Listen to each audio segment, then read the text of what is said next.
প্রত্যেক বছর জিলাপি চাহিদা বেশি। জিলাপি না হলে কম বা মিটার লাগে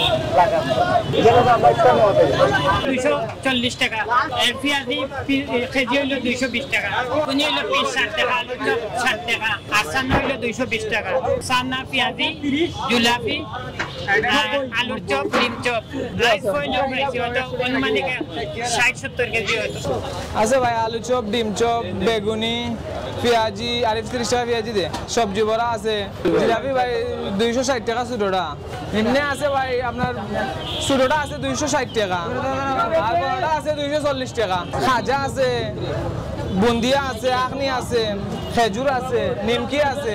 বেশি চাহিদা ভাই জিলাপি, সব সময় প্রত্যেক বছর জিলাপি চাহিদা বেশি। সবুজবাজার তো নাইছি ভাই, জিলাপি লাগি আইছি। জিলাপি হইলে ইফতারের সময় জিলাপি না হইলে কম বা মিটার লাগে এখানে তো আমরা ইফতার নেওয়া লইছি জিলাপি আধা কেজি, খেজুর আর পেঁয়াজি আলুর চপ। আমার নাম সাকিব হোসেন সাইম, আইসিআইসিআই মজুমদার থেকে। এখানের জিলাপি অনেক সুস্বাদু। আমি প্রতিদিন আই কেন রমজানের জিলাপি নিবার লাগি।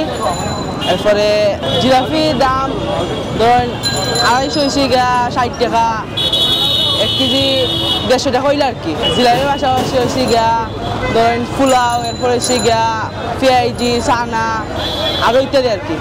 আজকে তো হয়েছে গিয়া খিচুড়ি, এরপর হয়েছে গিয়া গরুর মাংস, এরপরে বেগুনি জিলাপি আর হয়েছে গিয়া পেঁয়াজি আরও চানা অনেক কিছু। আমরা আসলে ইফতারি টাইমে জিলাপি না হলেই নয়, আমরা মুসলমান হিসেবে বছরে একবার আমরা রমজান মাস পাই, তো সেই হিসাবে জিলাপি আইটেমটা আমরা সবার প্রিয়। তো আমি শহীদ বাজার থেকে এসেছি, এখানের জিলাপিটা সবারই খুবই পছন্দের, আমিও আগে খাইছি, তো এই জন্যই এখানে আসা। আমি 300 গ্রাম জিলাপি নিয়েছি 70 টাকা দিয়ে। প্রতি বছরই এখান থেকে জিলাপি কিনি, সবসময় আসা হয়।